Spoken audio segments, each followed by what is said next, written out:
way you're gonna hold me down. I said, I'm going gray in Tinseltown. You're a beast. There's no way you're gonna hold me down, 'cause I was born to entertain, and Show them you what a real woman looks take like. that away. I'm going gray all in your face. You can't replace this. It's going down, we're going gray in Tinseltown. Hi, welcome to Going Gray in Tinseltown. I'm your host, Mandy Mae Cheatham. Today's guest is Nancy Nigrosh. She has had an incredible career. She has been a literary agent at both Gersh and Innovative. She was the head of the lit department at Gersh Talent Agency. She repped Oscar winner Catherine Bigelow, and she's had an extraordinary life. I got so caught up in the interview that we talked for 2 hours. I thought about editing it down, but we just discard women's stories too easily, don't we? So perhaps the way that we're going to actually make change is by holding space and having respect for women's stories. And I wanted to record this oral history in its entirety. Now I edited some things, but I left most of it intact because I just think that it's important for us to create that history for ourselves and speak about what it's like to be in your 60s at this particular time, and at your 40s at this particular time, and in your 20s at this particular time, when I think we're on the precipice of some major change in terms of the way women are valued in our society. So I hope you enjoy the interview. Trust me, it's worth it to listen all the way to the end. Here we go. How do I pronounce your last name? Nigrosh. Nigrosh. Where's Yeah. it from? Poland. When my great-grandfather came to Ellis Island, he didn't speak any English. He spoke 5 other European languages, and he actually was coming from France. He had fled Warsaw because there was a pogrom, and he had started a new business that was in its infancy, which is corrugated cardboard. Yeah. And which people started making by hand, and then successfully he started employing more people, and had a workspace that got bigger and bigger until finally someone said, "Oh, let's take that new thing from that Jew who did that thing," and so he fled. And he was in Paris and also started the cardboard, started again to do the same thing in Paris. And his son, that was my great-great-grandfather. My great-grandfather said, let's go to America. There's a lot more going on with cardboard in America. And my great-great-grandfather said, no, I'm a European. I'll stay here. And then my great-grandfather said, well, fine, I'm going. To catching the boat to America and to New York. Anyway, when he got to Ellis Island and they asked him his name, he didn't speak English. So he kept saying Nigrosh, because he thought he'd have to pay customs or there would be some kind of a landing fee. Nigroshi is the smallest denomination of Polish money. So Nigrosh means pas de sous, not a penny. I don't have anything for you. So they wrote that down as his name. So it's not a real name. And it's only my family that has this name. That's cool. It is what it is. Yeah. I don't know. I've never thought about it being cool. It's just the family story. But also, when you go to a new place, speaking of identity, and how much of your identity is put upon you and how much of it is determined, and that's an instance of something being put upon you. Because, Clerical. It was determined clerically. Yeah. A misinterpretation of something that has now become, wow, I'm glad I recorded that story. So, Nigrosh. Oh. Nigrosh. Again. What is my problem with that? I have a real problem with people's names. I get anxiety about mispronouncing it and then mispronounce it in the worst possible way. People mispronounce it all the time. I get mail where it's misspelled every conceivable way it can be misspelled. And I was going to say something else about identity, and now I've forgotten. Because how identity is imposed on you, and as I did start to explain, through clerical error of my great grandfather's name, it's Nigrosh. So it's whatever the powers that be impose something on you. He could have changed it, but it would be such a problem to change it that it became the family name. At one point, during my first marriage, when I was first married, I couldn't wait to get rid of this name. It's like we like to get new things and redecorate and, reimagine all kinds of things in our appearance. We go through phases of thinking we might look better this way or that. I thought I would look better as Nancy Blaylock.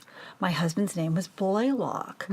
And so I, had to go through a legal name change and suddenly had this shiny new name that I thought was a better name than Nigrosh because it was easy to spell, it was easy to pronounce, easy to remember, I thought. But here's the huge mistake I made. In Hollywood, it is, as Neil Gabler said in his book, An Empire of Their Own, How the Jews Created Hollywood, suddenly had this waspy name instead of my real name and identity as a Jew, which would have been an advantage, just like it's an advantage in other businesses, culturally an advantage that I would have shared, but instead suddenly I was perceived to be this shiksa. So it's, and then when I went out of that marriage, one of the most joyous moments among the many joyous moments of getting out of this marriage, I got a letter from the state of California restoring my name to me. Oh, wow. And getting that name back. And then I was working for 3 men who were very uneasy about the fact that I was changing my name. I had built a reputation with that married name.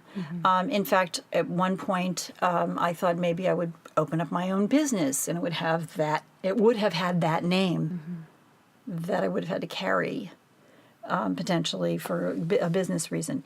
So I had to assert myself quite a bit about the fact that I was changing my name and I was going to keep my original name. And a lot of people actually in the business resented this, that, I have to remember this name, this other name, when I know you as this name. So it was a bit of a rocky road. And I also had other women say to me, why did you do that? It's like Prince when he changed his name. Yeah, well, not exactly.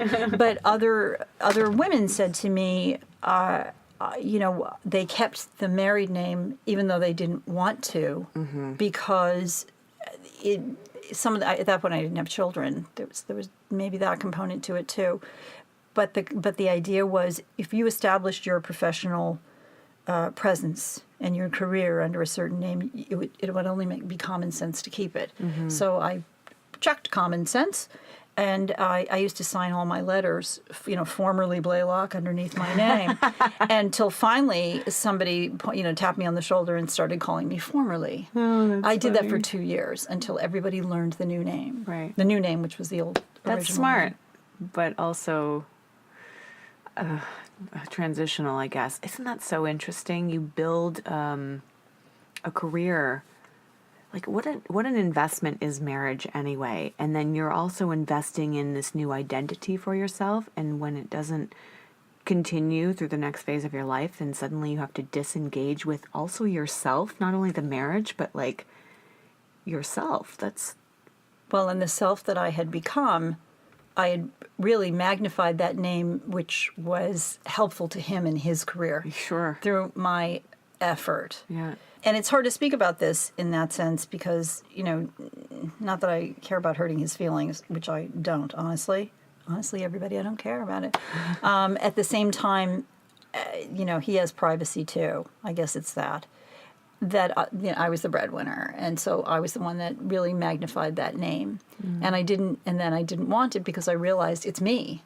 It's me that's magnifying it, not the persona that I had become using that name. But taking my name back was incredibly empowering at that particular moment, and asserting my success in my career, and not for him to think, behave, or project that success really was because of my being married to him, which was completely the other way around. So, And yet the name that you were trying to get rid of was your like a male patronage name as well. Male right? patronage, and I think also, it was the opposite of the shiksa. I don't know what the male version of the shiksa is, but that idea of, I think, and I have to own this, to be less Jewish or to be not Jewish, that name, which is hard to say that. It's hard to admit that, but it's true. There are things that we think are going to make us better or more attractive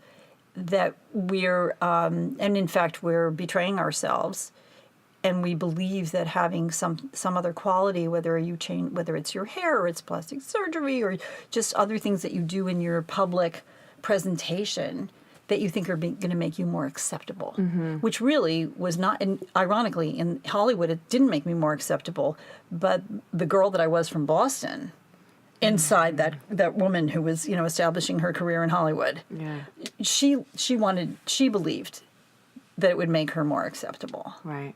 Oh, man, so much to unpack in terms of identity because it's so layered. And the more that I am facing it, first facing my hair and now facing my face, because as soon as I stopped dyeing my hair, my neurosis went immediately to my skin and my skin aging. And I was like, stopped it. I'm working on stopping it and like interrupting that pattern all the time with like, I am a self that is not my identity. But what I think is really interesting and what I hope we can dig into today is all of the stories that are connected to the entertainment industry and LA, Hollywood, and the stories that are sort of these pervasive, underlying, subtextual stories that everyone kind of buys into, whether they're spoken or not, starting with you're going to get discovered at a soda pop factory, or whatever it was, a soda shop, all the way to, the audience doesn't want that type of story, or, I find that so pervasive.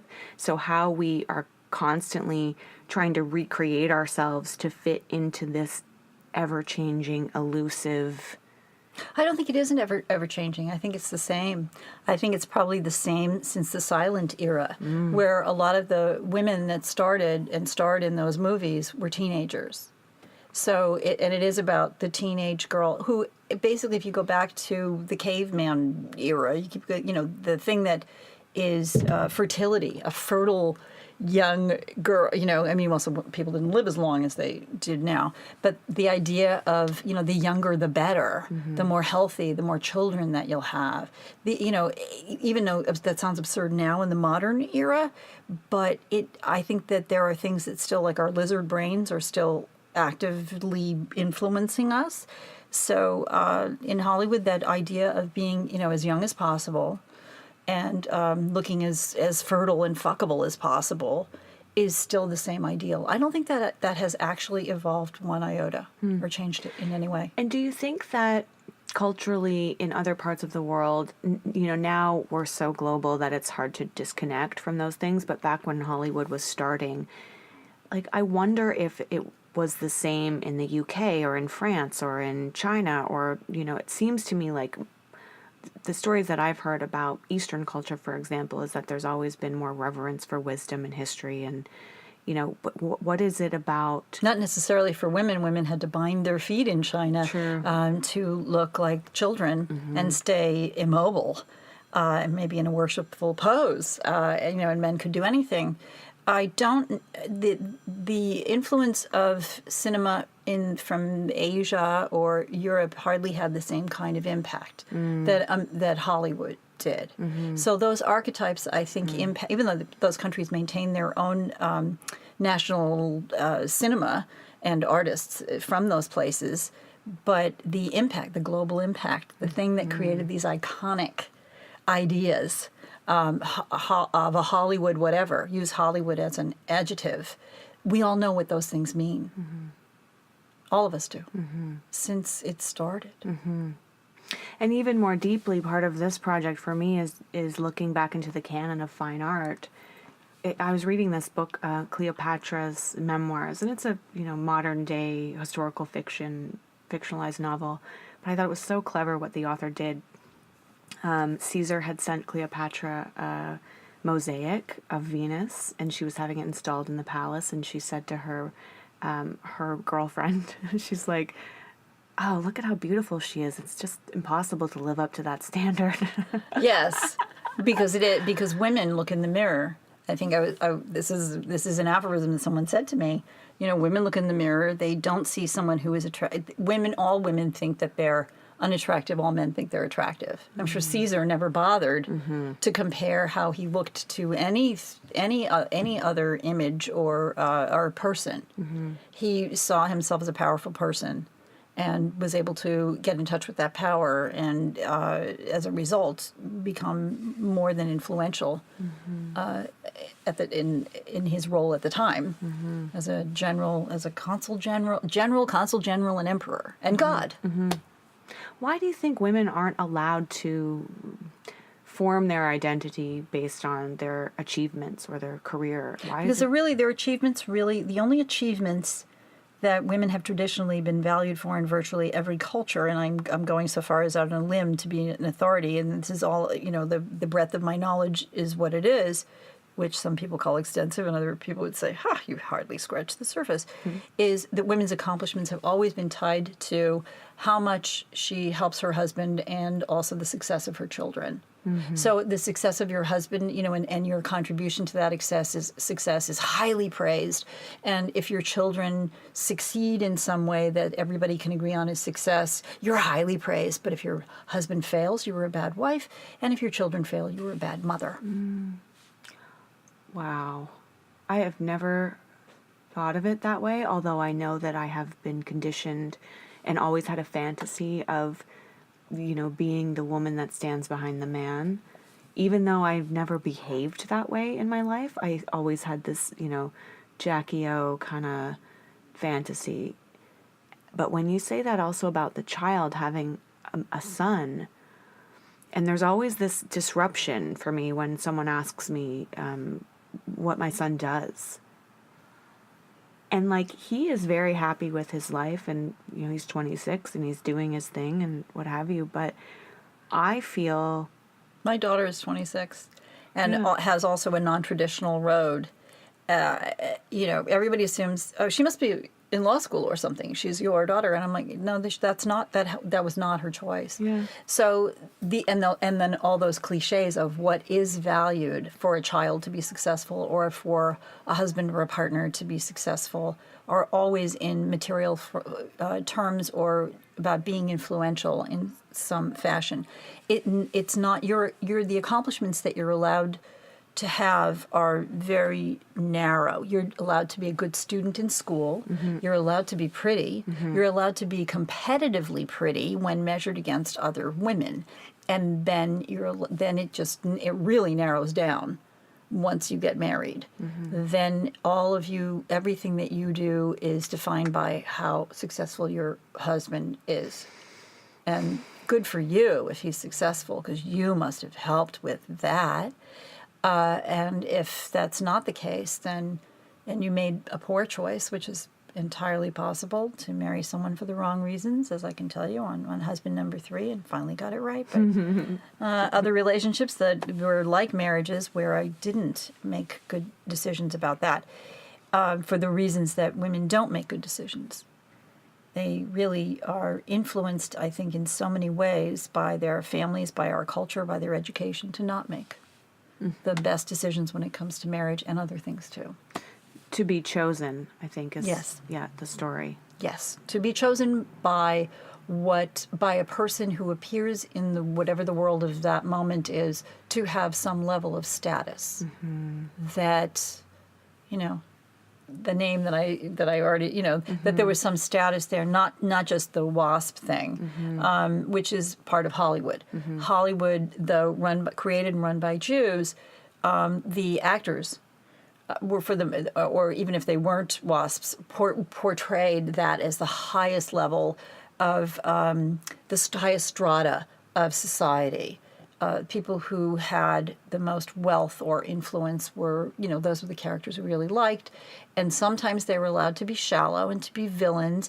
And there was a lesser blessed person who might be your main character, but that person always looked non-ethnic and portrayed a certain kind of standard of attractiveness that to this day, I want to say that it has slightly changed, and some people fell outside of those categories that were the exceptions. And I do think for so many different reasons it's changing, but it's still there. I see it all the time. You especially see it in commercials. In commercials, the glorification of a certain kind of body and a certain kind of looking person. I did a lot of commercial work in my early career. Well, not that I'm not deep into it, 7 years in, but that definitely, I think, contributed to the neurosis that I'm now facing about my hair and my look. And I was playing moms right away, but the mom was like, she had a couple of different things to offer. She could love her child, love her husband, or be slightly annoyed yet still love him. And the men that I was partnered with always were schlubby men and, super cute, perfect children. And so I had this idea when I went into an audition, I always had to look the same way. And I think, strangely, working in commercials, although it taught me a lot about taking terrible direction and being really quick to make adjustments, I think that it interfered deeply with my work as an artist, as an actress, because once I created this shell around myself that I needed to present a certain way to camera and had to have hair and makeup and all that stuff perfect, it was really difficult for me to meet the character if the character was not beautiful inside or outside. And I couldn't get past this sort of barrier that I thought was just a given at every single audition and, every meeting with everyone, that I had to be fuckable in order to even get seen. And then after that, then try to completely dismantle this armor in order to do the work, which is crippling. For so many actresses and actors, but actresses in particular have a real problem with this.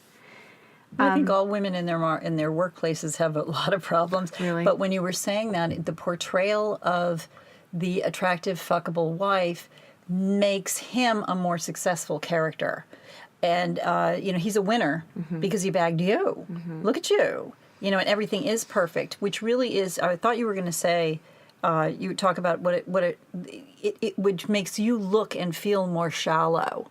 And then I think also men typically marry women that are attractive or compete for them because then they'll have these beautiful, perfect children like you have in the ad, which makes them winners. And basically you're a breeder because his genes aren't so great, but yours are. Right. Fuck. What I'm really interested in is, how many years have you worked in entertainment? I went to film school, so, and I really did it on a lark. I wasn't really that serious about it, but because just the anthropology department sucked that I thought I was going to be, pursue my life's work in. So I went to film school at NYU, and I didn't take it that seriously. I didn't like being on a set. I didn't like all of the things I was supposed to learn, because I just didn't have an affinity for any of it, except two areas that I was interested in, which was, writing and film editing, which is solitary activity. And, and you can be very creative and there's no one there to stop you or change what you're trying to do in any way. But I got a job when I was still a student working on a film called Mean Streets, which was the second really feature film of a former professor at NYU who had gotten his MFA there, Martin Scorsese. So I worked as the New York location script supervisor for 10 days. And it was an incredible experience. I've written about it. And so working on a professional film set with real actors, even though they were unknowns at that point. Robert De Niro had been in a couple of movies, but no one knew him generally. These weren't household names. These were people who were, New York actors. And it was the beginning of all of that for their careers. That atmosphere changed everything for me. It was really a portal to think maybe this is going to be my road and this is what I'll be doing. And then I got into a master writing class at NYU with Terry Southern, even though I was an undergraduate.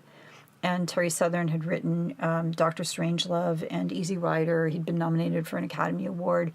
And I've written about this a little bit too, that he read some of my work and talked to me and told me, "You're talented. You should go to LA." And I had never considered that ever. I mean, why would I go there? I'd only seen LA on television, and it looked like nothing like a place I would ever actually want to go to. And I knew there were, people were filmmakers in New York. Never occurred to me. And he, without my permission or knowledge, wrote a letter to UCLA, to somebody in the film program there, and said, I have a really talented student, blah, blah. And then evidently the person communicated back, well, then have her apply. I don't think it's just a process. So I did. And he said, "I'll write a letter for you, another letter for you." And he did. And I got accepted. So that became my road to come here. And the fact that I had worked on Mean Streets, and the fact that I had Terry Southern as my mentor, because he and I ended up co-writing a script together, which I had no idea was going to take 2 years of writing the script over the U.S. mail, because he was in Connecticut.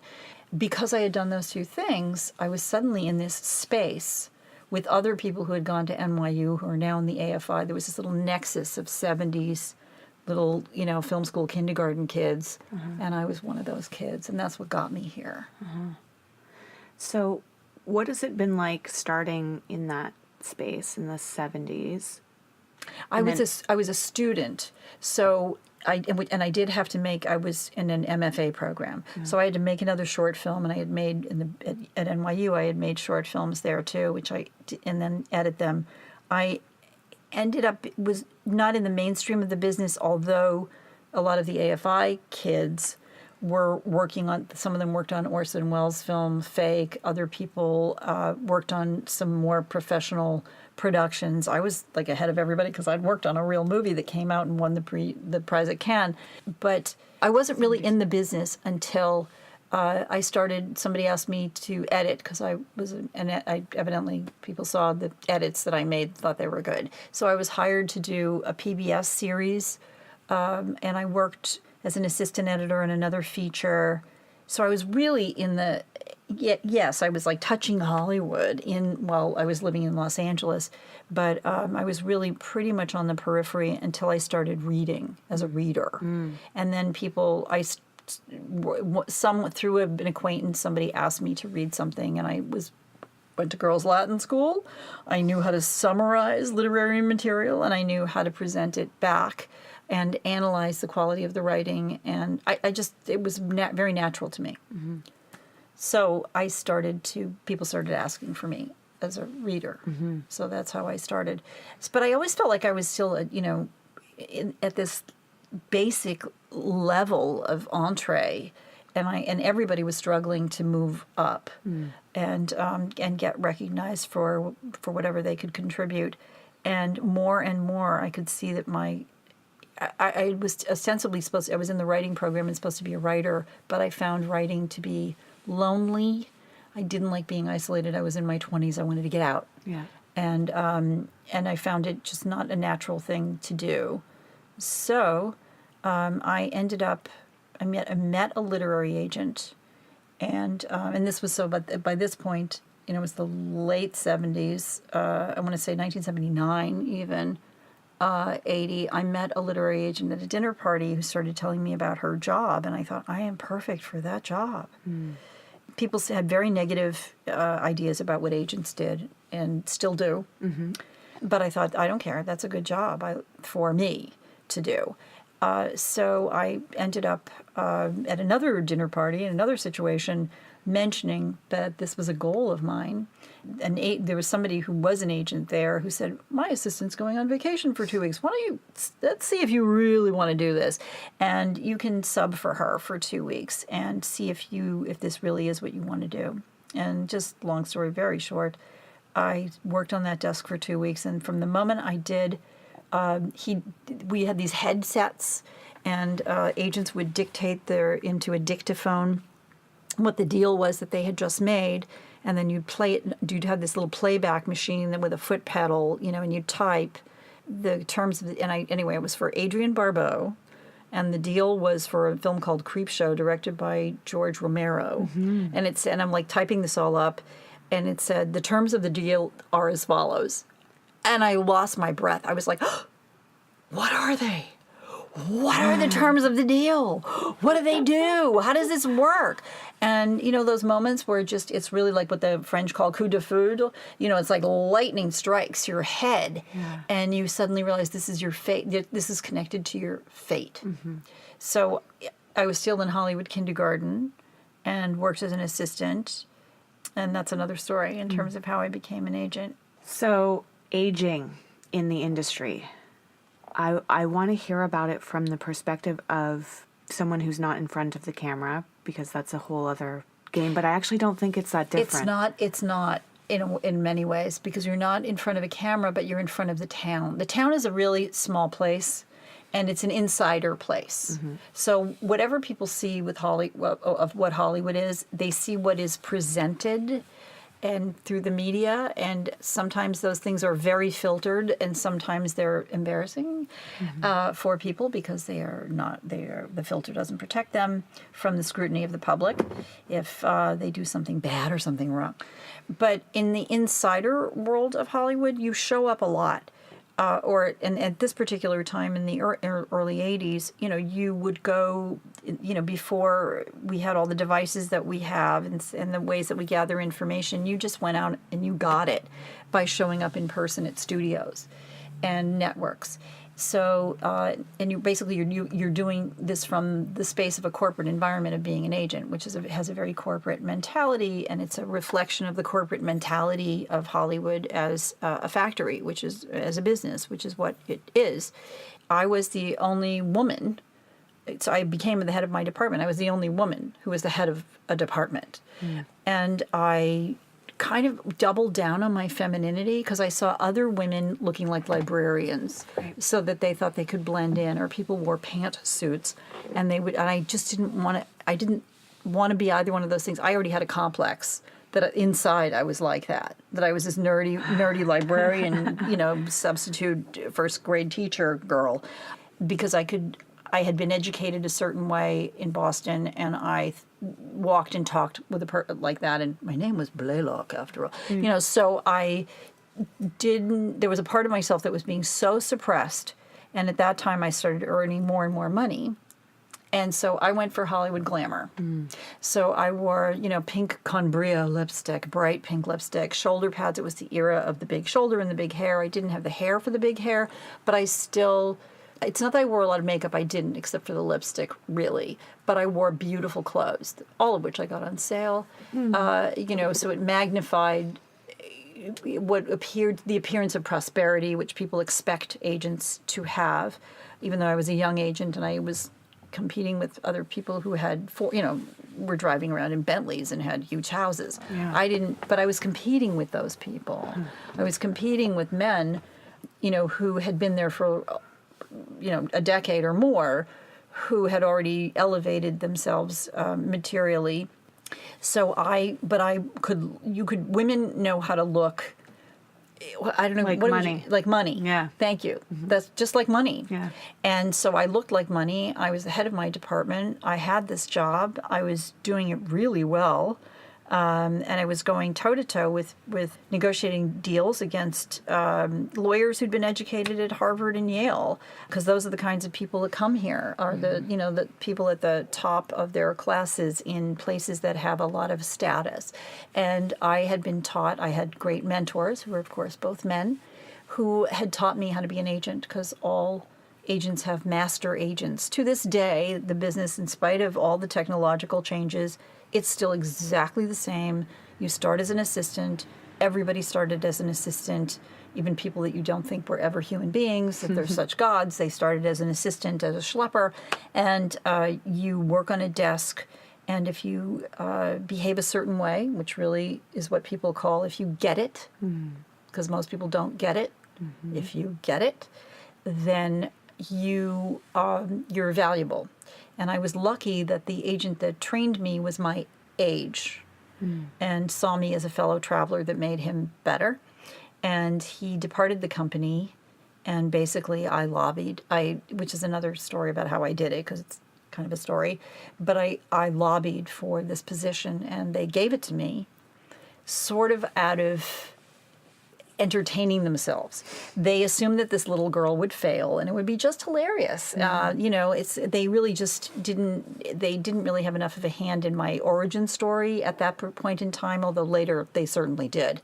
Once I had that responsibility, I really did need their help. I needed to learn more. I needed to learn the next level of what that would be like, and I did. But I learned quickly, and I learned really well. So I ascended to that kind of status. And so in terms of Hollywood, I went for glamour. I had a friend who had been born and raised in Beverly Hills and had a very glamorous mother and grew up, like in the neighborhood that everybody wished they lived in. And, she took me to Neiman Marcus and introduced me to people. This is my friend Nancy. She needs the perfect lipstick. She needs, this, that, and the other thing, because also there were all these black tie events that you would go to after working all day, and you'd be in your suit. Then you would put on, a velvet dress and go out and still work where all the power people would show up at these charity events or premieres, and you would go there. So I had a closet full of amazing clothes and shoes, and it's, which was very much donning a costume that got me a lot of approval. There's a different sexual political situation going on. What I recognize from going to markets, you see all the salespeople and the executives and whoever. There's a whole, it's like the celebrity, the actor, that world is a separate experience from what's actually going on in the political games. And it's almost like we don't talk to them really. Like there's some people that are star fuckers, but it seems like there's another game being played. Meaning when you go to an industry event at MIP, for example, I think about MIP because it's a TV market as opposed to, Cannes, the film festival, which is the same place but very different energy. It's like deals are going down, or even at Cannes, any festival, deals are going down. Deals are going down in the market or in the hotels, but then there's the red carpet and there's the show. There's like what you were saying. There's the glossy They're tied version. together. These things are tied together. It is about its status, the appearance of status. And then actually having, but the people who are doing the deal, that's all like kind of the nitty gritty, how the money changes hands. But did you feel like you had to compete with the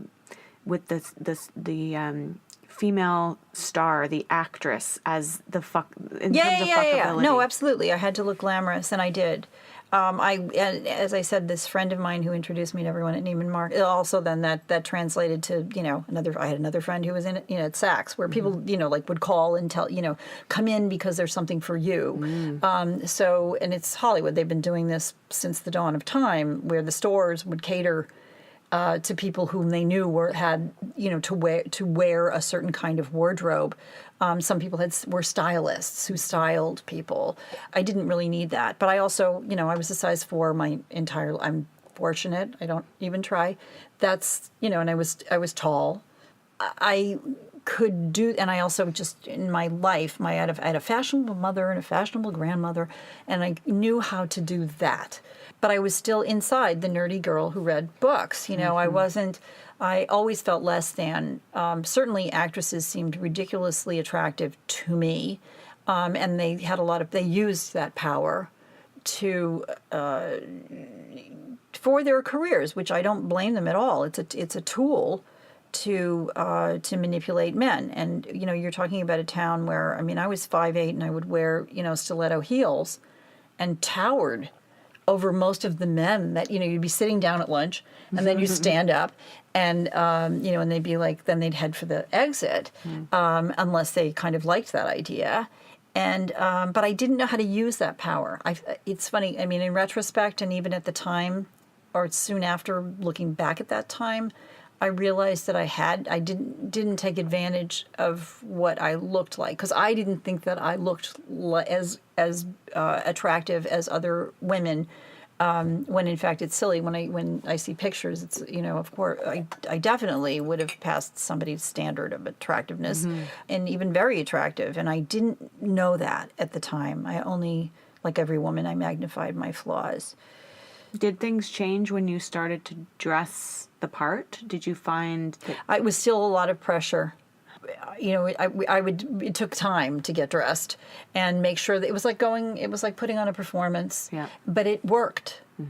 It did. It had a really positive impact. people wanted to work with you? Yeah. Yeah. No, and they wanted to sign with me, and they wanted to be represented by me. In fact, one actress that everybody wanted to sign at that time came in and said, "I'm going to New York next week. Can you come with me and kind of take me shopping? Tell me what to buy."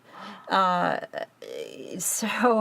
I remember going into my boss and saying, "I can't go to New York. I don't want to go to New York. I don't want to go shopping with her." He said, "Don't worry, we'll work it out. We'll, that's nice that she's so happy about what you're wearing." Yeah. It definitely, but that meant, particularly for black tie events, that meant hair, nails, makeup. It's a lot of jewelry. It's a lot of work. But I did look the part, and I needed it. I needed to feel like I was welcome at the ball, because I was Cinderella. I was somebody who worked incredibly. I wasn't like running around doing this all day. I was working all day, and then I had to just jump into a pumpkin coach at night. And I keenly felt resentment toward other women who were able to go. They went to the spa earlier in the day. They had a stylist come. They had somebody figuring this all out for them. And then I had to go home and read a dozen scripts. So I definitely felt like, poor me. So then what happened, because this is where I'm at now, is I'm in that stage of, I don't think that this is going to continue to work for me for much longer, this, being the belle of the ball. What was that transition like for you, and where were you at your career when you started to see the facade? I always saw the facade. I always felt out of place, because people would say to me, first of all, people didn't think I was Jewish. I mean, I'm half Irish, so whatever. I mean, they just sort of saw the last name, and they saw that I had looked very glamorous, and they assumed I had this very charmed life, and that I came from privilege and money. I had gone to an all-girls school, but in Boston, Girls Latin was a public school. The girls' half of Boston Latin was founded in 1635, a year before Harvard, 1636, which is sort of the thing that you say when you talk about this school. Benjamin Franklin went there. John Quincy Adams went there. JFK went. The boys' half. And I went to the girls' half, but it was a public school with a blind admission. It was just based on testing.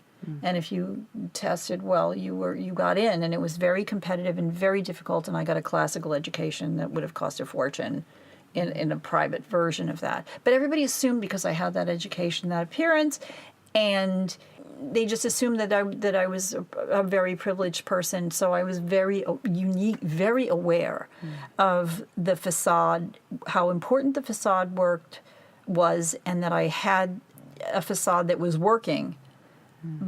But it wasn't me. I liked nice things, and I earned them.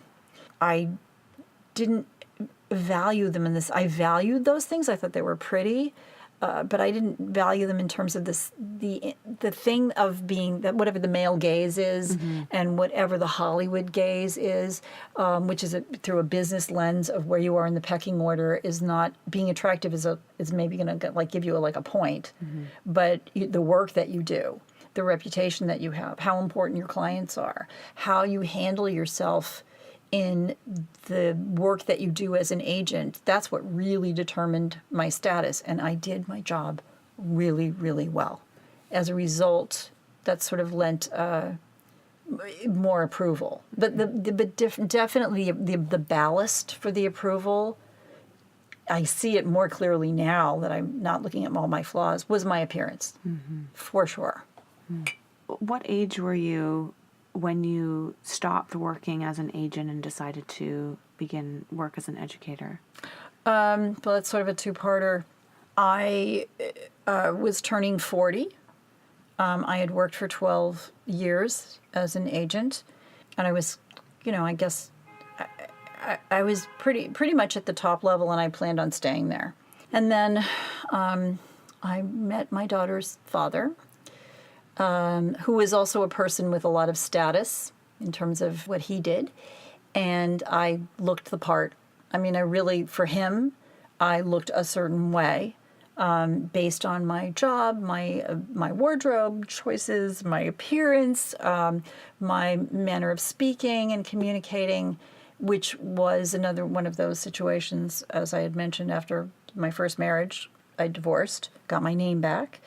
And so now I had my name, my actual name, and that part of my identity.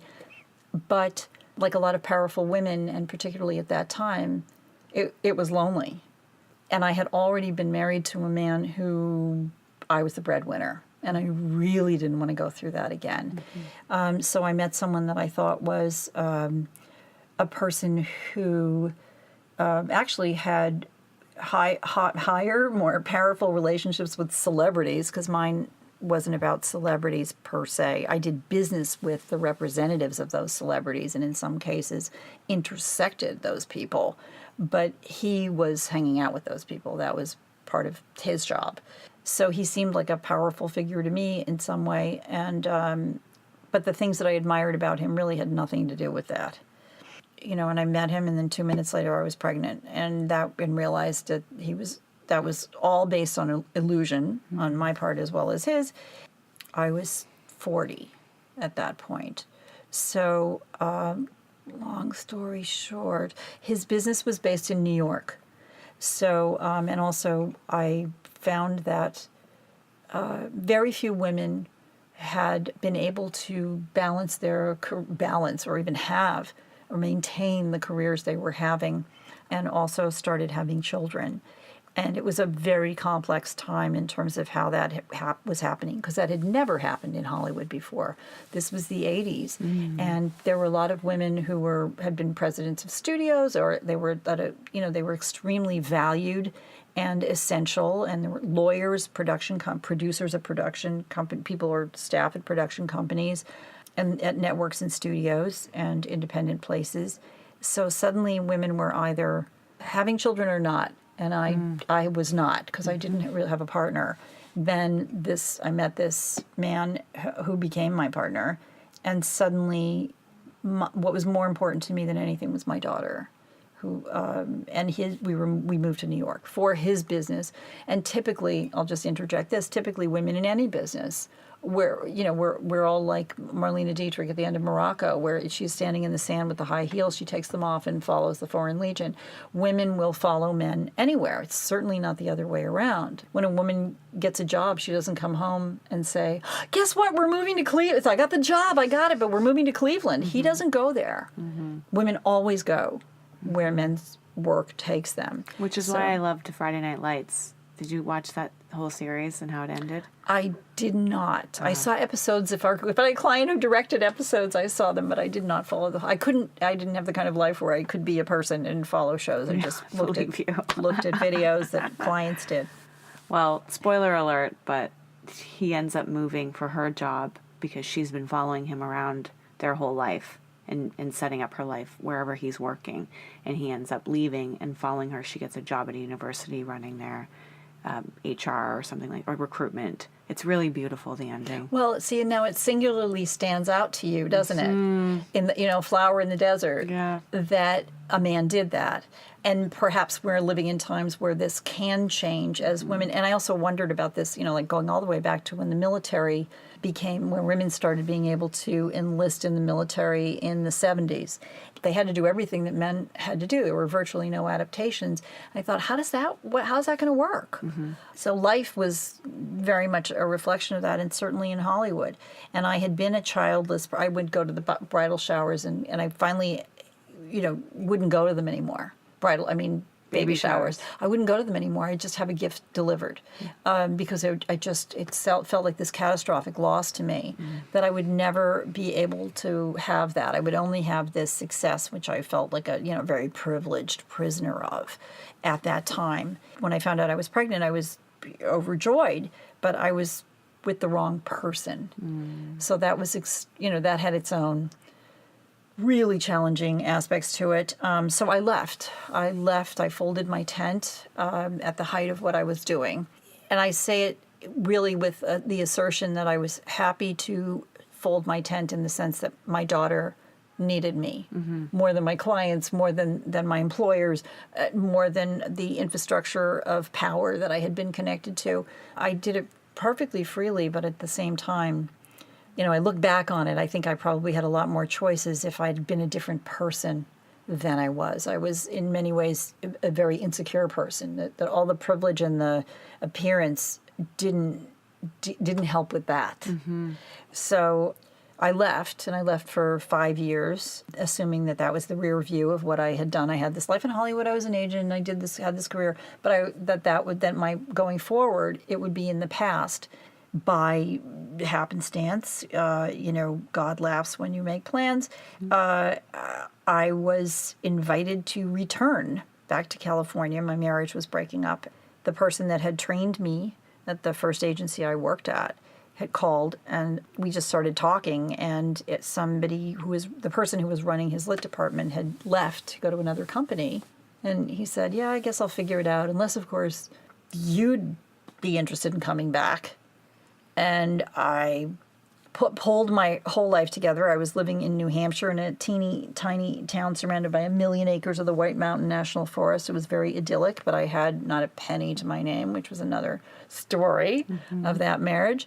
And got in the Jeep Cherokee like it was a covered wagon, shot down Route 40, ended up at the Riviera Country Club where my friend, who was about to become my boss, handed me the keys to his Porsche, his father's briefcase, that his father had been a lawyer at MCA, so it was the MCA briefcase, and he said, okay, let's roll, make some dough. And I had to build a practice all over again from scratch, but I actually built a practice that superseded the first one I had that was pretty amazing. So I did that with a 5-year-old as a single parent. And that was really extremely difficult. So before in Hollywood, it was like getting a partner was the thing. Maybe trying to raise a family somehow with very, very little, with no support or very little support, or you had to transition to a different part of the business to be a mother, to be a parent, or give it up. Entirely, I was now a single mother. The other people that I knew, which were very few people who had children, they had power partners, they had nannies, they had assistants, they had and I was coming back with nothing. So it was extremely difficult, and there was no sympathy and no understanding or accommodation in any way. It was very, very hard. As I said, I created a practice that superseded even what I had done before, and then I was there for 11 years. Then my daughter was a teenager and had a lot of challenges in her life, in her own trajectory of life. And once again, I left.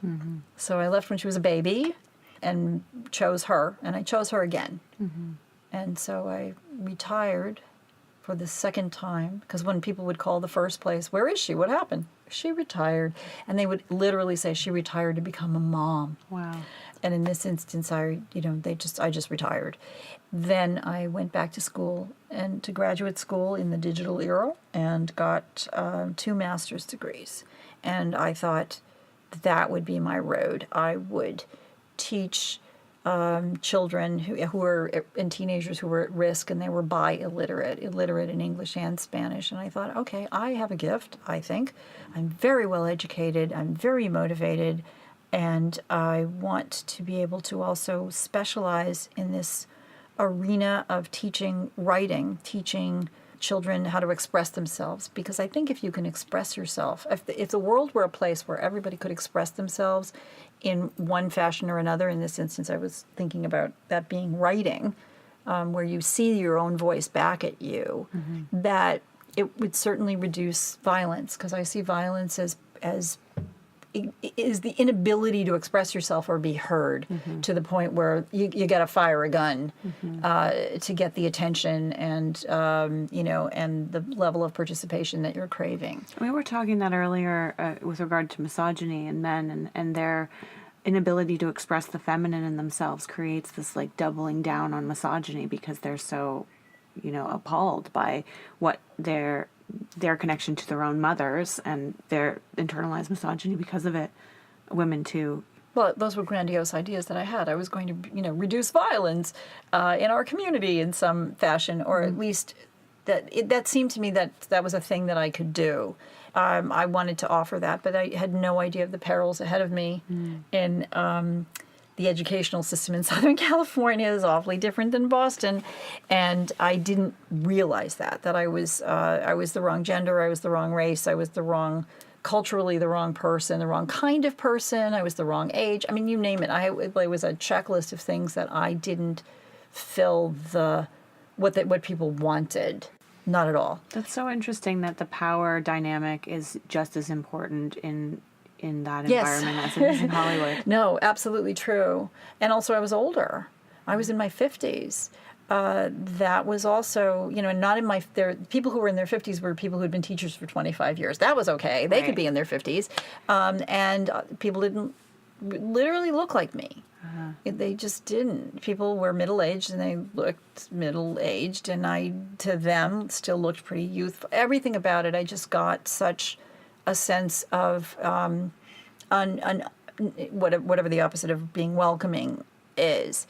So I aimed myself for teaching at university, and found a very different atmosphere with 2 master's degrees and the background that I had to teach at UCLA Extension's Writers Program. Then my background seemed extremely desirable to them, although there was a prejudice against people who were agents.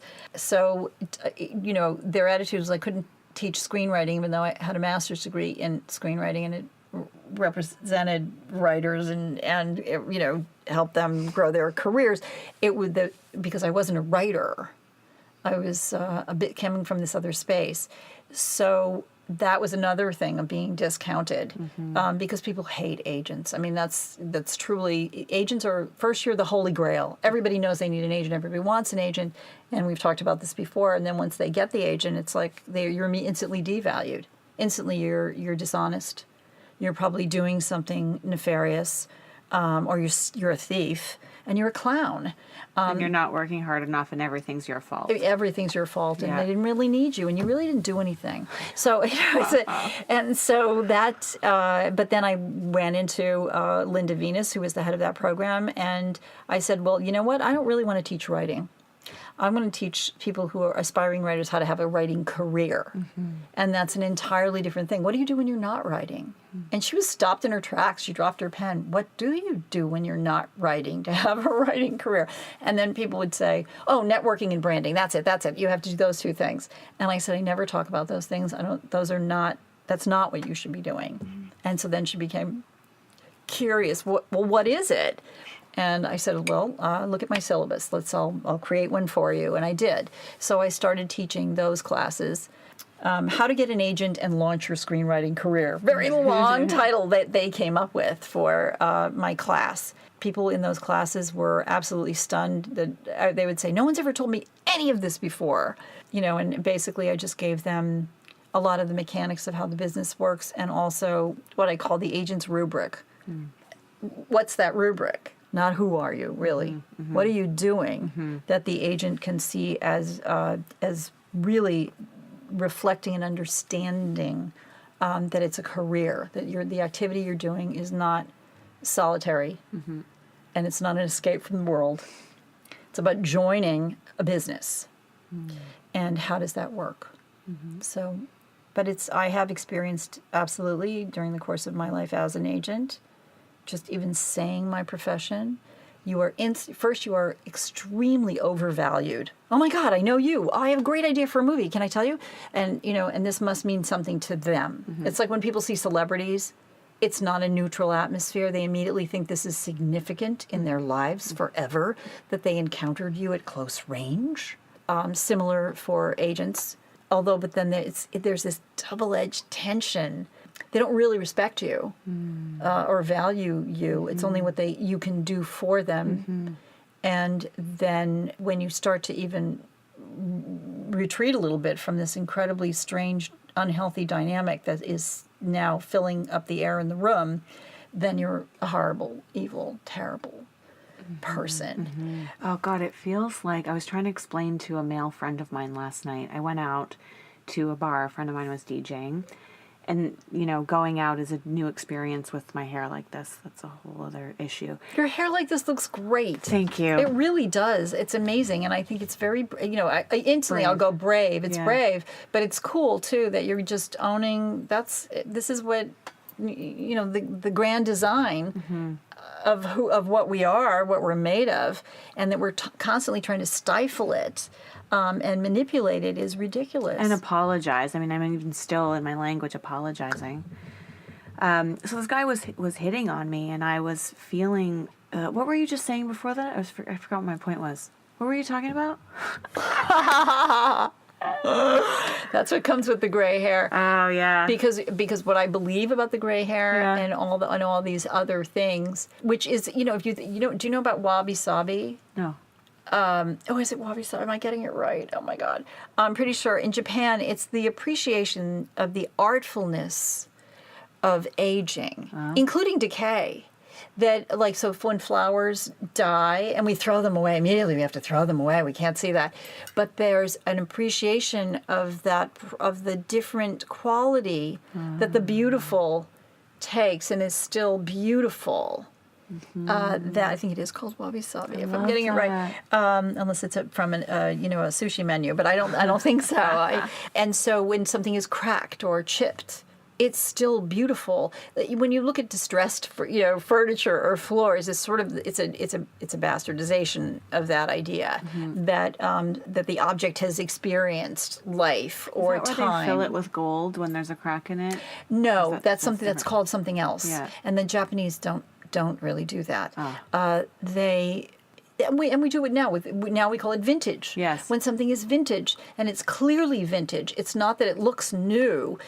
The design is from another time. Yeah. But it's weathered in some way. I've been thinking about the story surrounding my hair and okay, so if this story that I've been telling myself that I have to look a certain way in order to be successful in my life or to prove to the world that I am this image that I've created of myself, if that's not true, then what else isn't true? A, and two, oh my God, what if Pandora's box of what isn't true? I can look at this as being cool and interesting. Then what if I was taking selfies and trying to accentuate the laugh lines and the lines in my face, and what if that happened for young women instead of them trying to blur out their skin so they basically are eyes and mouth and nothing else?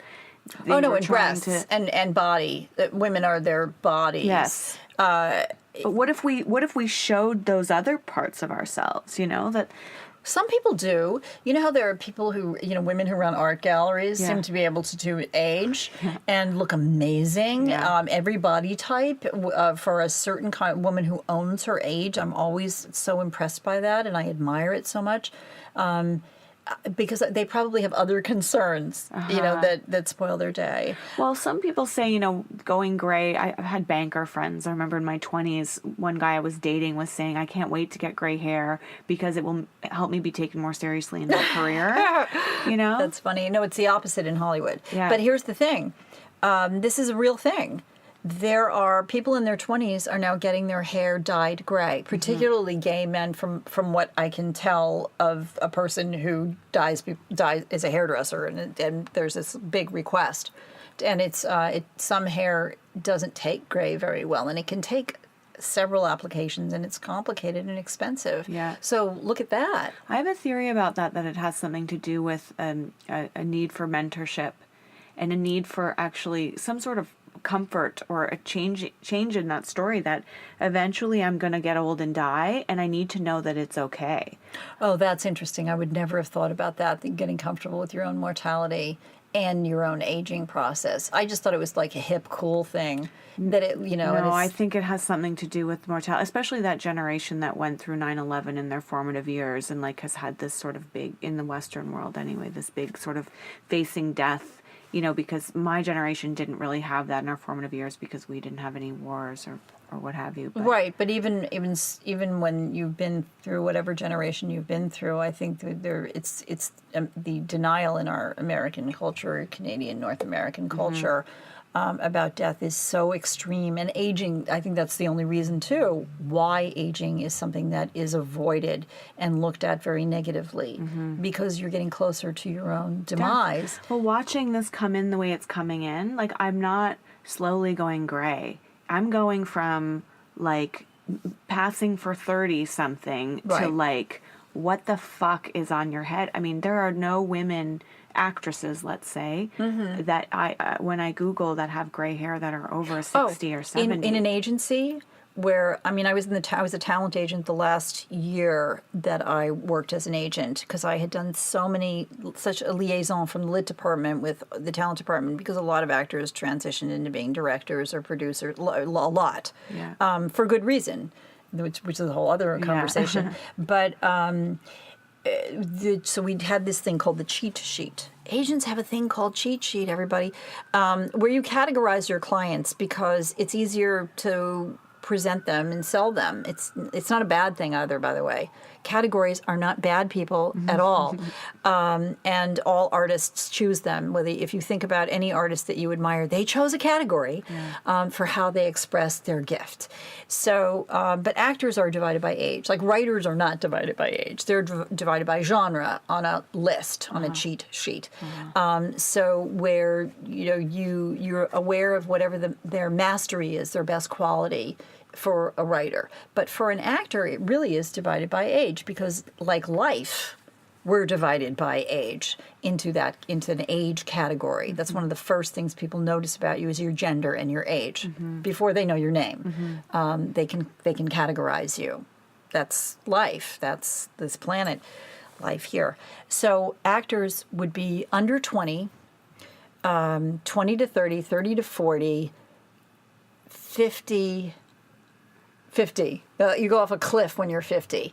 There might have been 50 to 70, and if you were over 70, you didn't have a category. You were just over 70. But no, I think it was really over 50.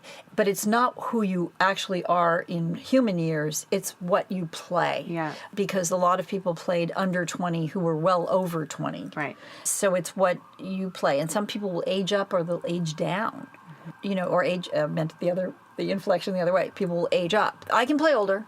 I can do it. And also, I'm startled when I do see actors now, when I'm like, wait a minute, on that other show, this person looked much older. Yeah. So that's a component to being an actor, is your age. But it's for the character. Is it believable that the character, or does it work more for the story of the character, for the character to be this age? Yeah. You are categorized. I won't say types, because it's not really necessarily about that. Some people are pretty, some people are heavier, they're more charactery or funny, or not necessarily funny. Just it creates a different atmosphere of where that person might be in life. What kind of life they might be living might be a little bit different. So being necessarily like the front and center attractive lead is not necessarily a good career choice, but people don't see that. Everybody wants that, the cheerleader. I remember when I was at Strasbourg, we had this class where we sat with one of the teachers and presented our headshot and our resume, and then she would categorize us. And I remember her saying that to me, you're a lead. You look like a young Julianne Moore or whatever. And I was like, my body like was repulsed by what she said. And she's like, does that surprise you? And I said, yeah, I mean, people tell me I look like these people all the time, but sort of like what you were saying earlier, I feel like a dog that thinks it's a puppy, like I look in the mirror and I don't see what I feel like I am, like this. And so what I feel like has happened to me over the course of this career, particularly as an actor, because it didn't, even in cheerleading, wasn't as offensive, as aggressive, is that I became an image. that I was putting out into the world via my reel, my headshots, Instagram, Facebook, all the social media stuff. And then it became increasingly more and more competitive, let's say. And then I would look at these images and then see myself in the mirror and feel this extreme disconnect between what I was putting out and who I really was. And so as my hair started to grow in, I would feel this grief because I would see the gray and feel like there's a woman in there and there's a life that's progressing that I am not bearing witness to. Right. You're not bearing witness to the progression of aging. Yes. We avoid it. And we look for every way we can to camouflage it through, the way you sort of dress your face and your hair and and the choices of the things you wear. I mean, I finally have got to a place where, no, I'm too old to wear that. I've seen other women sometimes do, and it looks great or it looks awful. But I have a different standard for myself now. I'm in my 60s. I still, I still don't want, I still fight the age that you can see on my face.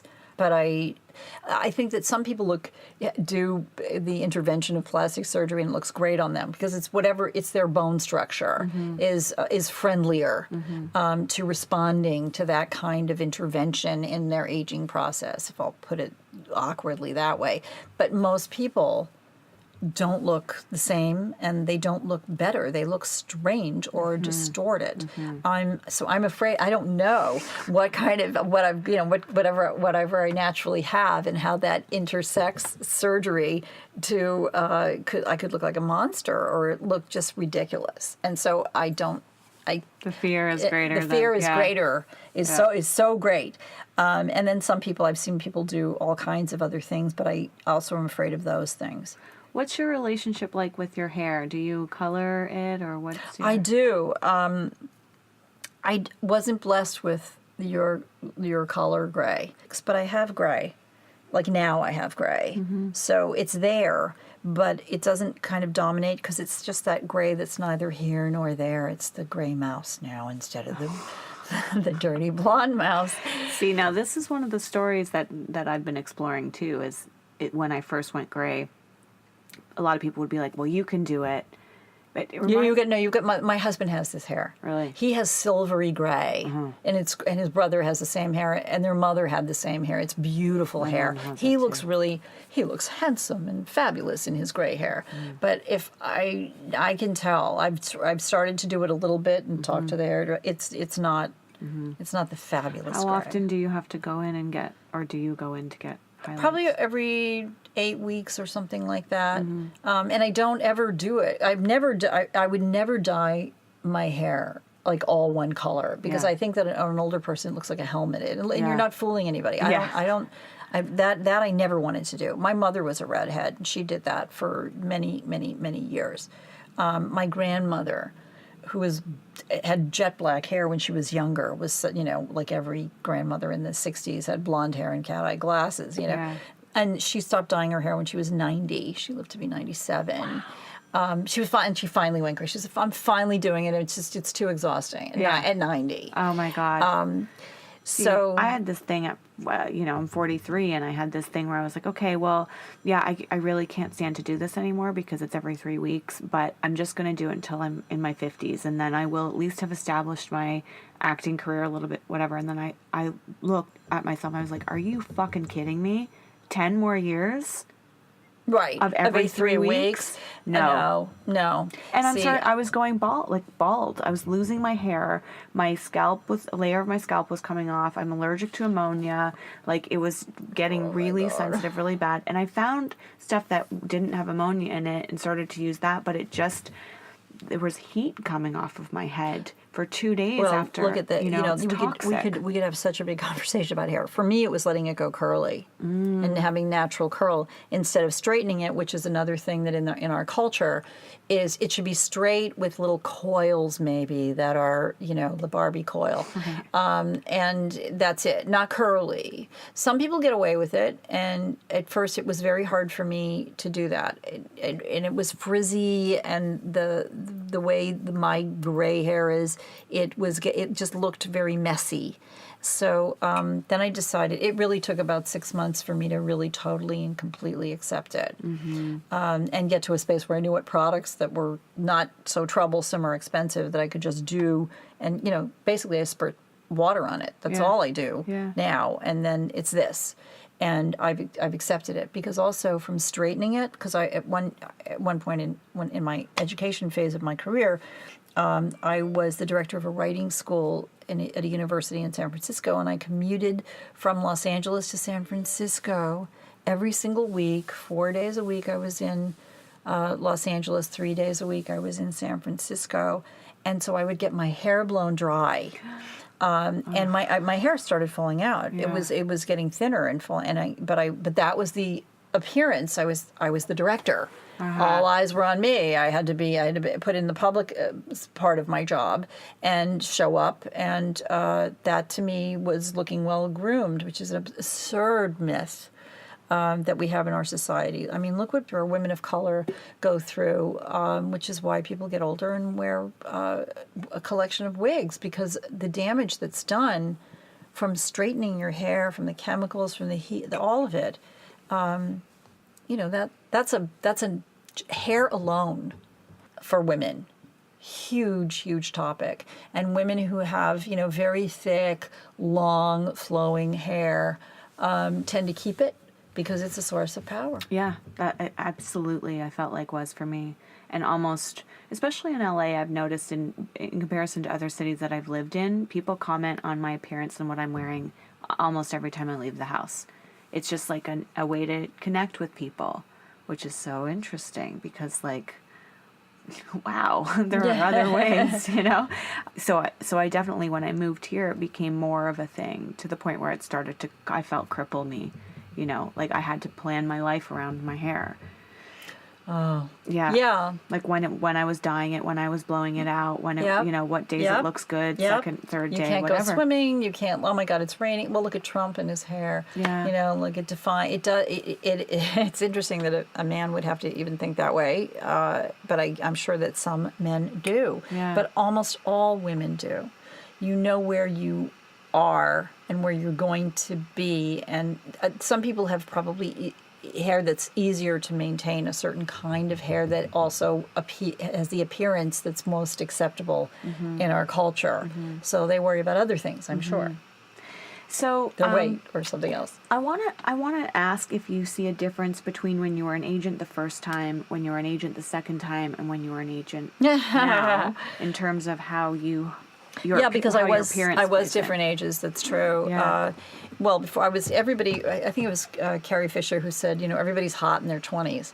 So even though I didn't think I was hot, I know other people think that I was, which I would be like, they're crazy. I'm not. Right. I'm full of all these flaws, and just don't think like that about me. So, the first time, as I said, clothing became an important component to make up for other insecurities that I had in Hollywood. A lot of people in Hollywood still were second and third or more generation. They were given opportunities because they were raised in it. And as people who were on the outside of Hollywood, raised as outsiders, do not understand the insider part of Hollywood at all. They really don't know how to behave, and they think they do, or they think that they've earned their entrance if they think that they have talent. But no, there's a code of behavior. I'll call it a code. It's kind of a dumb word for it, but it's not a code, and it's not a standard. It's very natural to behave a certain way. Makes people comfortable, because then they know that you understand how things are. Meaning, and it's not a negative thing. It actually isn't a negative thing, and it isn't what everyone thinks it is. It's just about, I'll give you an example. When you see people shooting, their security. Why is there security? Because people do not behave properly. They suddenly, rational adults, become mean children. I want to see that. I can talk to that person. I know that person. They don't know you. They know you from television or some other way. They want to, and then they think they can just, you're a public service to answer their questions. Or people would show up in agencies in the lobby and they'd want to see an actor. and they wouldn't leave till people, you had to call the police to take them away. They have this sort of really immature idea that, that they're connected to Hollywood, even though Hollywood wants everybody to feel connected and buy tickets and consume their product, streaming services, all of it. But there's an unhealthy connection that people think they have that isn't really real. They've experienced it. It feels so real to them that they act out. So people will not be honest. People will make things up or treat other people badly or strangely or not understand how they're supposed to behave. It's true in the corporate world too. It's true in an operating theater in a hospital. If you were like, oh, I just want to put on the gown and watch them do the surgery, and then you start saying, hey doc, why are you making that? People don't know how to behave in other people's workplaces. I'll just shorthand it that way. Yeah. So in Hollywood, the people who are raised in it, they do know because they've seen their parents and their grandparents. So they do understand what is appropriate in the Hollywood workplace where people are working and trying to get their work done. They're not playing in a circus at all. So there's that. I had the insecurity of being an outsider. Film school was something most people didn't do. And getting a master's degree wasn't something that people did either in filmmaking or screenwriting. And it wasn't really valued. You didn't really need it. So I felt people, if you appear a certain way, people are more welcoming. And also I looked like money. So I did that the first time. And I was putting on a brave face all the time because I was very unhappy in my marriage and then very lonely in my divorce. And in self-indulgence, too. I upped the ante quite a bit. The stuff I'd buy on sale be, still, like, ridiculously expensive. And these things were all here. All the goodies are here in Los Angeles for the Hollywood people. Then the second time, I was a single mother. I just went for J. Crew. I didn't have the same kind of money, although I ended up making real money again. But it took a couple of years of working incredibly hard. And I just went for things that were more, I guess, I'm trying to think of... Classic? They were classic and cheaper. Yeah. Definitely much cheaper. I had a child. I had other expenses, private school. Other things were more important to me. The cars that I had in the first instance, too, I had a vintage 280 SL. I had a Jaguar convertible. I had a Jaguar sedan. And then when I came back, I had a VW station wagon, Passat, which was a nice car, but not, everybody else was doing something else. And then the Prius I got because I was trying to be socially conscious, but it became okay, because money could drive a Prius. Right. But I didn't have the same appearance of money, and I actually got criticized for it. The wife of one of my writers was extremely uncomfortable with my choices. She actually gave me, for my birthday, like $1,000 purse. And she said, you have to wear this. I mean, people are not going to take you seriously unless you do this. And she said, the shoes, the bag, this is really important. And I was like, I can't believe I'm being lectured by the person I was being lectured by. And also I was like, well, yeah, I used to not even think about that stuff. I was I was in Beverly Hills on the court. My office was 2 blocks from Rodeo Drive. Right. And I shopped it during the sales, but I shopped it. I bought all that stuff, and it was very expensive without even thinking about it. And then when I was living in New Hampshire, I sold all of it. That was my situation. New Hampshire was extremely different, and unfortunately, but people were like, where did these magical, amazing objects that they've only seen in magazines come from? Right. And that was that era, and I was never going to do that again. It's not where I was going to put my money. Yeah. And I came back with nothing, really. And then I had to build it all back up again. But I didn't want it. Yeah. I wasn't going to do that again at all. Did you find a difference? I had to pay for college for my daughter. I had to save money, In the interactions with people, because I recently have learned about what I lead with. Even walking into a room now, I walk into a room with this energy of my appearance and the way I look, and then realize I don't look the same as I did the last time I walked in this room. Right. And then have to adjust and sort of reevaluate. So, like, going into deals and, where you used to lead to cover your insecurities, what did you then lead with? Was it a conscious decision, or was it just like get my head down and work?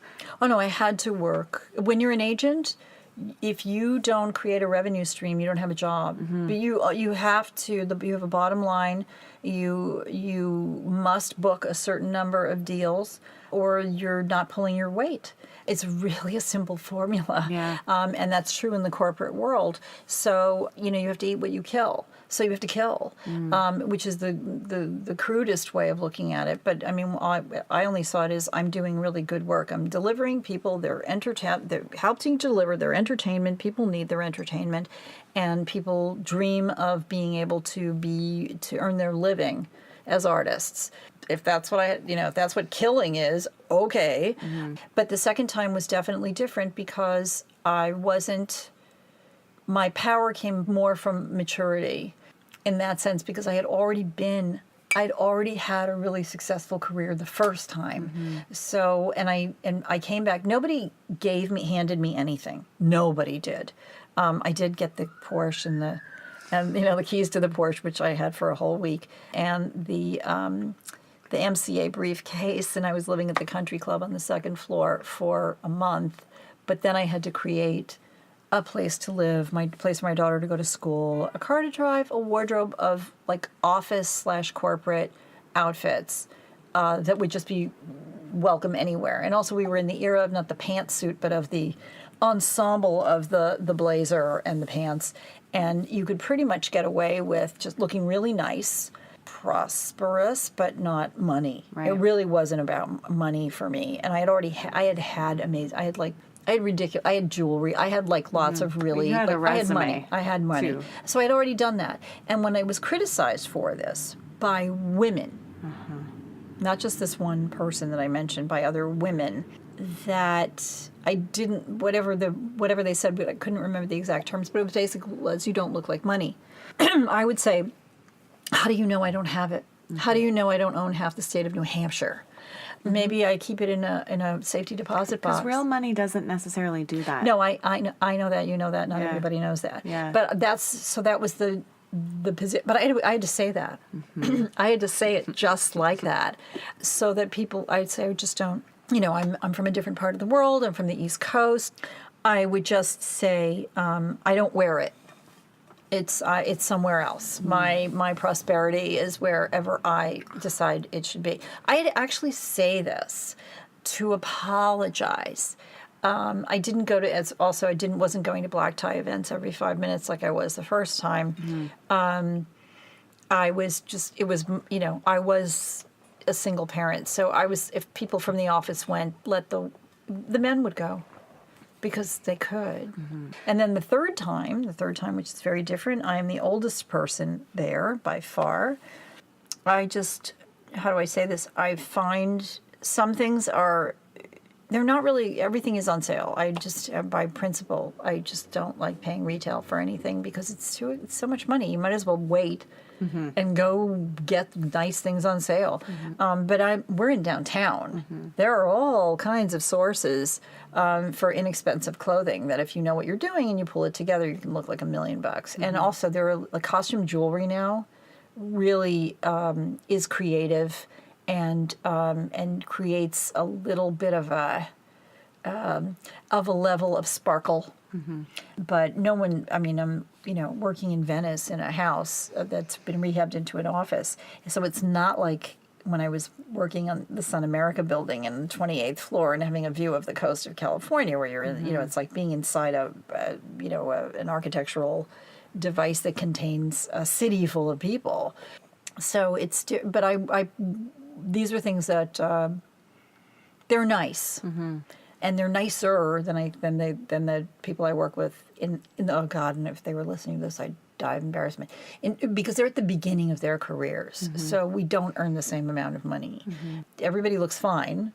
Through dressing myself with a little bit more of ceremony, a little bit of pomp, if there's a better word, I'm sure. Polish. Polish. Thank you. There's polish. I have a patina of polish.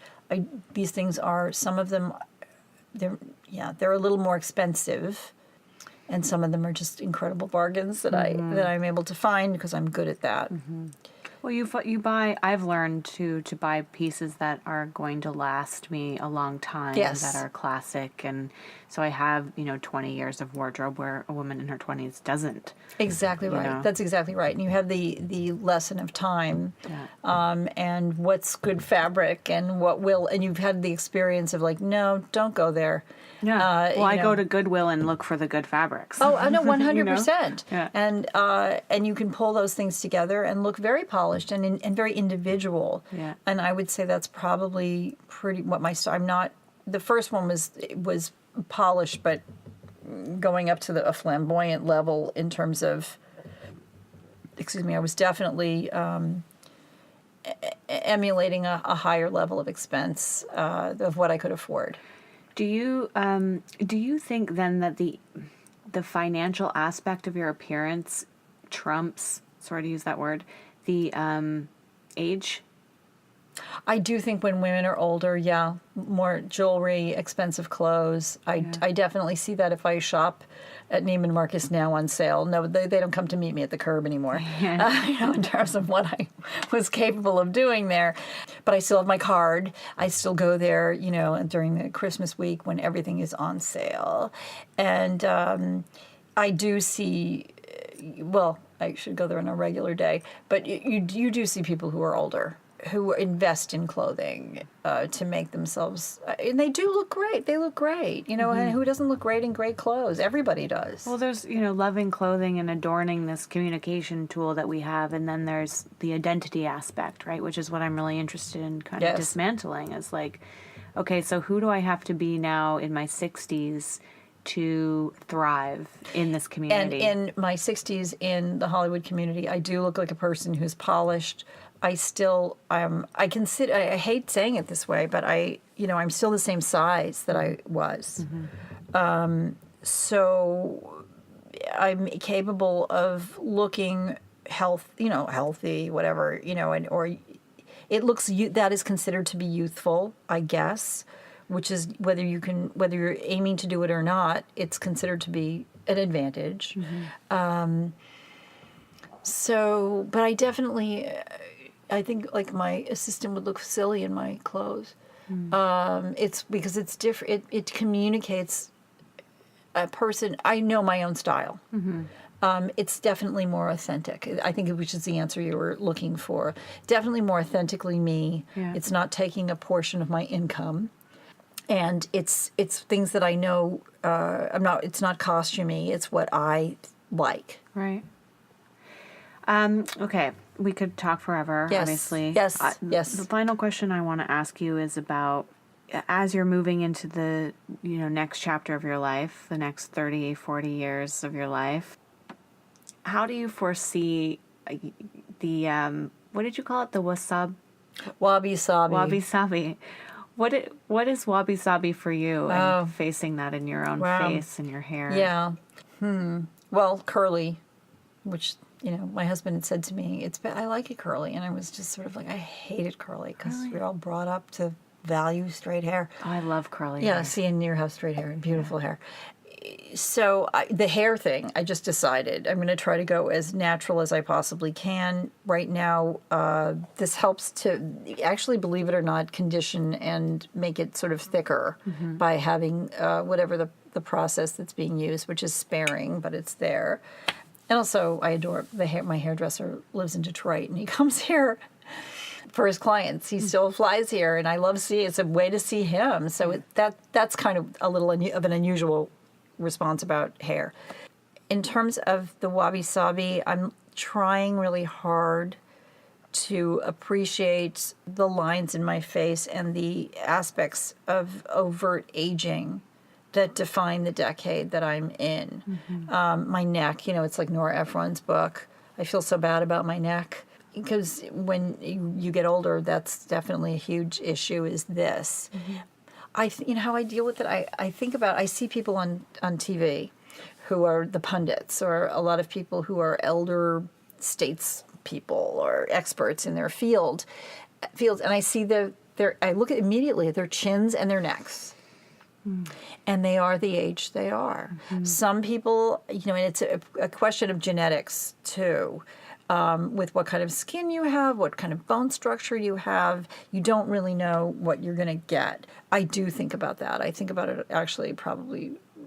No, I don't think I'm so preoccupied. I'm kind of busy with other things. But it creeps in. It does. It always does. And plus, you feel differently. You don't have the same energy, and you have identified medical issues and all kinds of things that you have to cope with. And you become very aware of your age and the difference in your experience in aging. Not just looking in a mirror, but how you feel not looking in a mirror, and you're just moving through time and realizing the body is, no matter how you feel in your mind, there's maturity, there's still immaturity that you can observe in yourself, but your body is not immature. Your body is a mature body, and it's your version of maturity, because not everybody, I think people do fall into categories too as they age, and age manifests differently in different body types. And so you start to become like, oh, my body type is this one. And so this is where it's going to manifest more. And I do have to resist the urge to try to control it and accept it. I think everybody, because we were brought up in this culture, we live in this culture, and there are many things that are changing in this culture. I mean, we know what inappropriate behavior, we always know what inappropriate and illegal behavior is, but now people are actually saying, no, we have to enforce the law and we have to stop behaving a certain way, with to shorthand it, Me Too and Time's Up, in terms of there being equity in the representation of women in power and wealth that's been totally and completely monopolized by men. And women have been cast aside. It's, in that sense, and men almost always go for women who are quite a bit younger, and particularly in Hollywood and in Southern California. That's pretty cliched. People do it, though. They really do it. So I think about it. I don't think about that I'm going to be cast aside. I don't think about that I'm going to be passed over, because I'm not. Or do you know? I mean, in terms of my professional persona. But if I were to venture outside of Hollywood, I don't know. It might be very different in terms of what kind of value I might have. It's not as inflamed. It seems. I know that it exists everywhere else, obviously, but it's just so inflamed here. And it is. It is. But if you have built a reputation, and I say this also too, because I teach a class to women writers, and I talk to them a lot about building their reputation, and that's a really foreign concept to women. It really, really is, to really fully appreciate and understand what that means. Well, because you have to always be on guard and ready to shift your life based on what your last name is. Yes, but you have to care about your reputation. You have to really see it as an entity that you have. Well, I mean, we're trained to always be on, like an actor is always trained to stay put and to be ready to move at a moment's notice and take a job and give up whatever you're doing. It's like with women, we're trained that, yes, do your thing, but remember he's going to come along at some point, or he's going to need this at some point. Or the kids. Yeah. So I understand why it's foreign. That makes complete sense. Well, and I wanted to just land on your point a little more clearly, which was about, how do you handle aging? I would like to handle it better. In some ways, I feel like I am handling it better than I have in the past. I mean, I freaked out when I turned 30. So did I. I freaked out when I turned 40. But here's what I did when I was 40. I sold a client script for $1 million to a studio. So that client was grateful to me and wanted to give me a gift. So he gave me a first-class round-trip ticket to Hong Kong from Los Angeles. I wasn't married. I was single, and so it was one ticket, and it was an open-ended ticket. So then I decided, a friend of mine had just gone to Bali, and then I decided I really wanted to go there. So I thought, I'll go to Hong Kong. I'll reroute the ticket to Bali. I stayed in one of the best hotels in Hong Kong, which really is saying something, and one of the best hotels in Bali, which is also really saying something.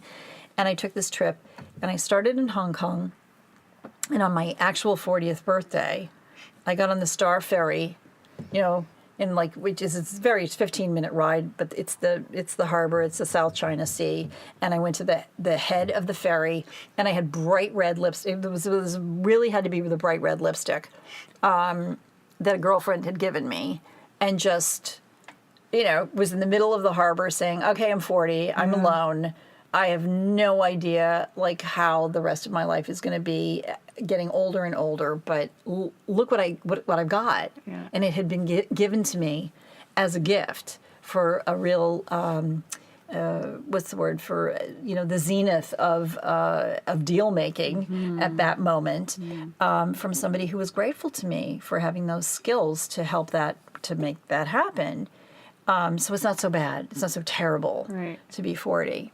And so I try to remember that, and also right now I'm married to someone that I adore, and it's so different than being married to someone who really makes you miserable.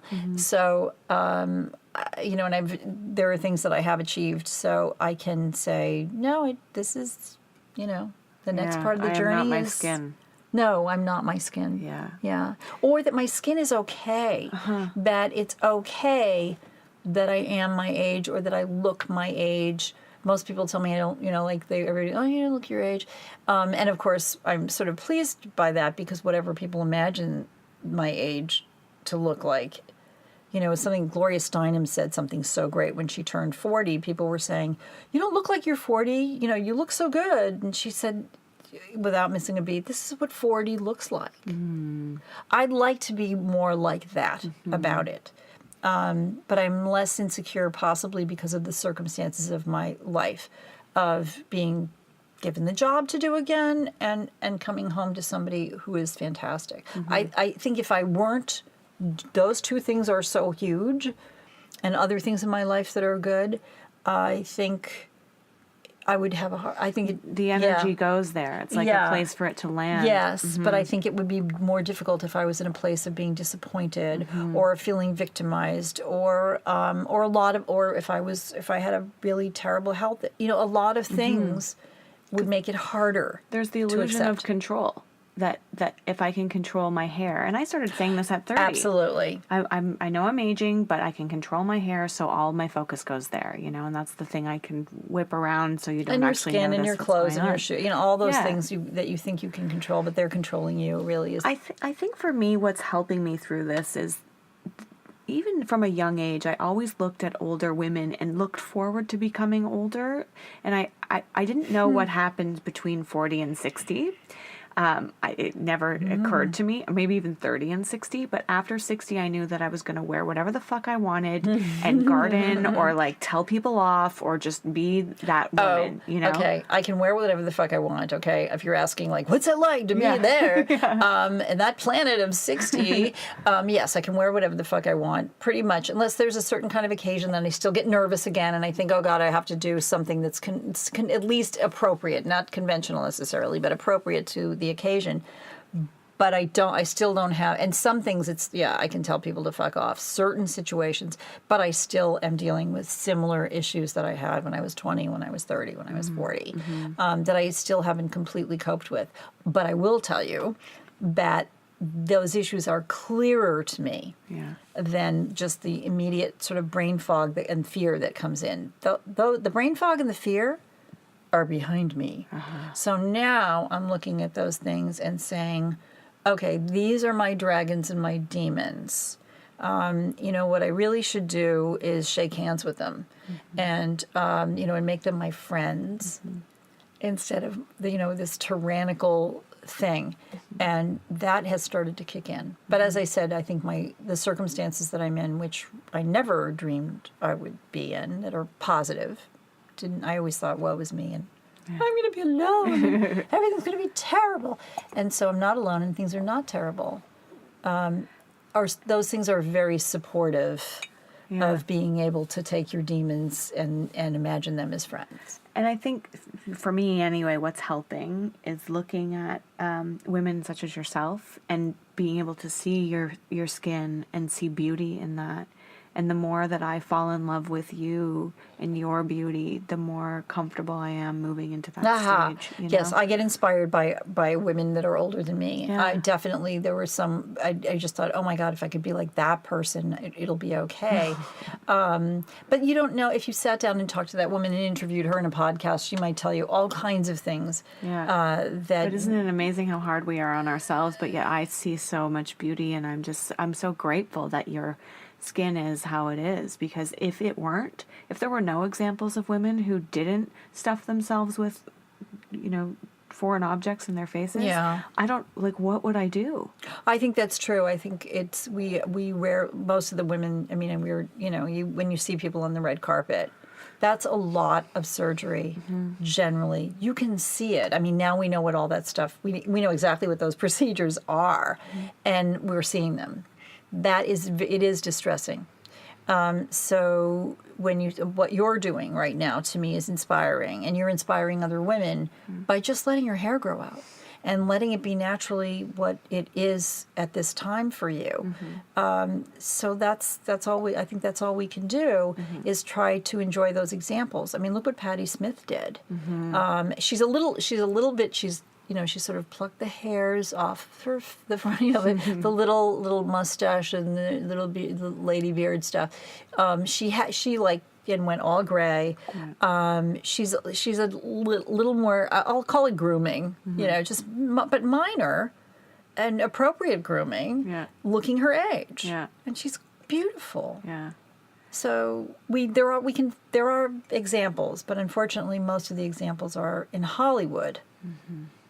Hollywood examples are generally not quite there yet. I can't think of another. Can you think of an actor or an actress really that is authentically 60s or 70s and is still, hasn't ironed her face basically? Even the thing that blows my mind is when I started doing research into the gray hair, 30% of women, or 32% of women under the age of 30 are going gray. Wow. I didn't know that. Or anything like that. I wouldn't have. It's changed. It's actually it used to be 18%, and now it's 32%. So something's going on environmentally for us, but... everything. Puberty is much shorter. 75% of women dye their hair. So it's a giant lie, essentially, that we're all upholding with the skin and the hair and whatever. And as a group, we're not allowing anyone to stop dressing like money or stop dyeing their hair, or, women need to be okay with the secret getting out in order for us to be able to break through this, And I had this one woman yesterday notice I had a hairband, so it was the demarcation was gray and then red, and she just couldn't, she was staring at me with this look of almost disgust and treachery. I had my sunglasses on, so she couldn't see that I was looking at her, and I almost wanted to stop and be like, are you okay? Yes, I'm doing this on purpose. You see, what it is, because you didn't let it all go gray, or there's because it shows that you're dyeing it every 3 weeks. You're making a choice, a very conscious choice. You're not hiding it in any way at all. It's not like you haven't gotten to the hairdresser. You're definitely doing something. Yeah. It looks like you're doing something. But I think it's great, and I think that, it's too bad if you saw somebody who wasn't applauding you. But maybe you didn't see all the women who were applauding. I do feel that. I see that on the streets, and a lot of younger women that I've been talking to about it are so grateful. And they're like, I can't wait to be gray, and I hope that I look like you when I'm 43. I think women, not all of them, of course, but women who are younger are definitely hoping for a different world, where their voices are valued, where they participate equally. The tyranny over appearance becomes less significant, certainly, than it is now. I think there is a glimmer of a different future in terms of gender and our experience. So I think that there is some optimism. I'm optimistic, but I'm realistic too. I am optimistic and delusional, and therefore am going to create that new paradigm for myself, even if it means I have to create my own network to put my own shows on, Yeah. Like whatever that Sure. looks like, I'm going to do it because I want to keep working. Then that's the way to be, Mm-hmm. because if it's what you want, then do it, go after it, make it possible. And and also I think what you're doing has such value, and it's something that certainly is on every woman's mind. Mm-hmm. And we need support for things to be more fair, Yeah. and more realistic. We're all here. We all have an expiration date. We're all going to age. That's it. So, Wabi-Sabi. There, it's like value the aftermath of the perfectly bloomed flower, and what that process is as it changes, as time continues to progress, as long as it's allowed to be a flower. Oh, that's so beautiful. What a perfect way to end. Ah, Thank you so much. Thank you. Nancy. thank you. I love this topic. Yeah. And Well, I'll have you back there's again. plenty more. Once I figure out what I'm doing with this podcast, I'll have you back for sure. Yes, I'm so excited. Thank you so much.